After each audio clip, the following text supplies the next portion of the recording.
Bonjour. Aujourd'hui, on va se pencher sur un sujet fascinant, l'évolution économique en Asie. On sait que pendant longtemps, l'argument choc, c'était les coups bas, n'est-ce pas? Mais bon, avec les crises, les changements structurels, comment ça bouge aujourd'hui? Exactement. C'est une transformation complexe. Et pour y voir plus clair, on a deux documents intéressants. Un qui date un peu, de 1999, juste après la crise asiatique, Oui, sur la compétitivité à ce moment-là. et un autre beaucoup plus récent, de 2022, qui zoome sur le modèle chinois actuel et ses défis. Voilà. Ça permet de voir la trajectoire. L'idée, c'est vraiment de décortiquer cette tension entre rester compétitif par l'écrit et développer d'autres atouts, ce qu'on appelle le hors-prix, et de voir comment la Chine, spécifiquement, gère ça maintenant.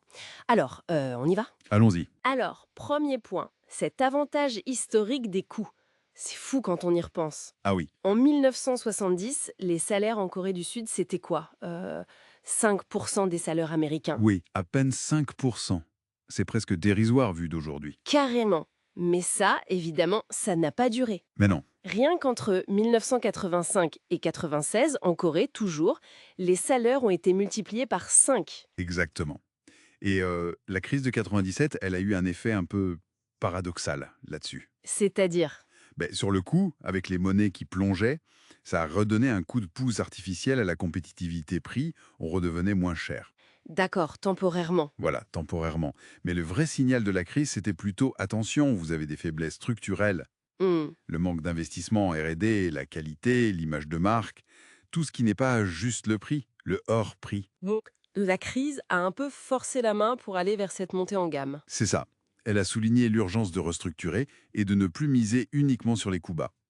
D'ailleurs, même juste avant en 97, cette compétitivité prix, elle était déjà un peu moins flagrante qu'avant. Ah oui, Malgré la hausse des salaires. oui, enfin, les coûts restaient plus bas qu'aux US ou en Europe, hein. La Corée, par exemple, était encore vers 60% des coûts américains en 96.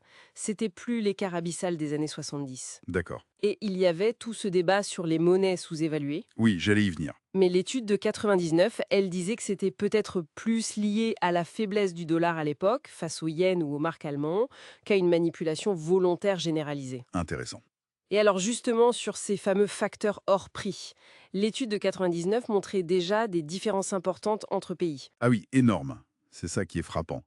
Prenez la R&D en 96. Oui, La Corée mettait déjà 2,8% de son PIB là-dedans. c'est beaucoup. C'est un chiffre de pays développé, quasiment. Tout à fait. Alors que la Thaïlande ou l'Indonésie, c'était 0,1%.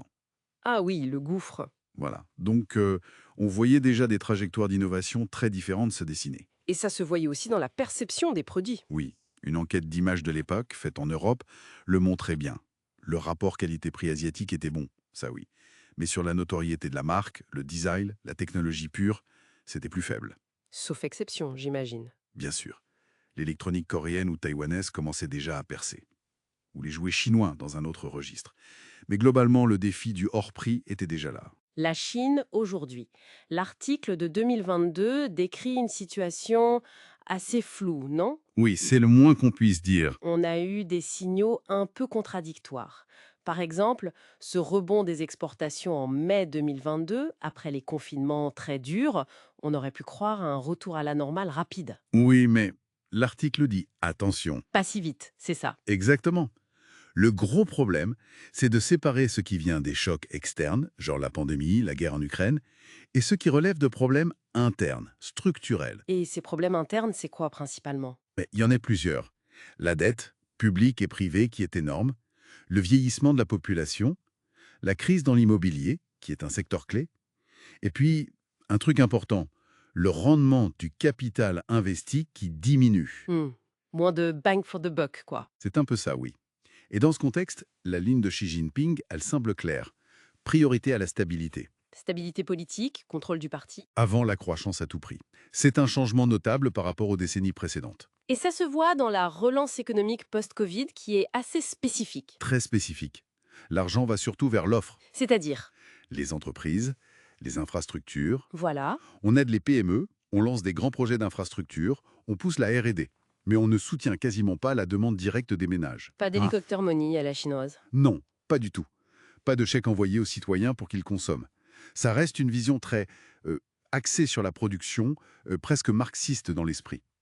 On rejette le modèle de l'État-providence occidental. D'accord. Et ça crée un risque. Un économiste, Richard Koo, a parlé de récession bilancielle pour le Japon. C'est-à-dire? Quand l'avenir est incertain et que les prix n'augmentent pas beaucoup, les gens et les entreprises préfèrent faire quoi? Rembourser leurs dettes ou mettre de l'argent de côté? Plutôt que de consommer ou d'investir. Exactement. Et du coup, baisser les taux d'intérêt, injecter de l'argent, ça ne marche plus très bien pour relancer l'économie. L'argent ne circule pas comme prévu. Voilà. Et en plus, il y a ce que l'article appelle un déficit budgétaire masqué. Ah! Oui, lié aux grosses baisses d'impôts accordées aux entreprises et aux coûts énormes de la politique zéro Covid, les tests de masse, etc. Ça pèse lourd sur les finances des gouvernements locaux qui s'endettent encore plus. D'accord. Donc, si on essaye de faire le lien, ce défi historique pour l'Asie, passer du coup au hard prix. Oui, Et on le retrouve en Chine aujourd'hui, mais avec une couche supplémentaire.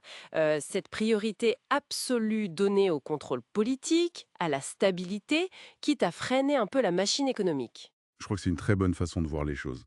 Il faut jamais oublier que l'Asie, c'est très divers. Bien sûr. Mais pour la Chine de Xi, oui, le cap semble être sécurité d'abord. Sécurité alimentaire, énergétique, militaire. Et contrôle politique total. Et tant pis si la croissance est moins forte. Apparemment. Ou alors on revient à des vieilles recettes comme les énormes investissements dans les infrastructures, même si le rendement baisse. Mais un vrai changement de modèle économique radical, ça semble peu probable à court terme. Donc, pour résumer notre exploration, on a vu cette tension de longue date en Asie entre le coût et l'innovation, la valeur ajoutée. Mhm. Et la Chine actuelle qui navigue à vue dans un monde incertain en mettant le paquet sur la stabilité et le contrôle, tout en gérant des défis internes assez lourds. C'est tout à fait ça.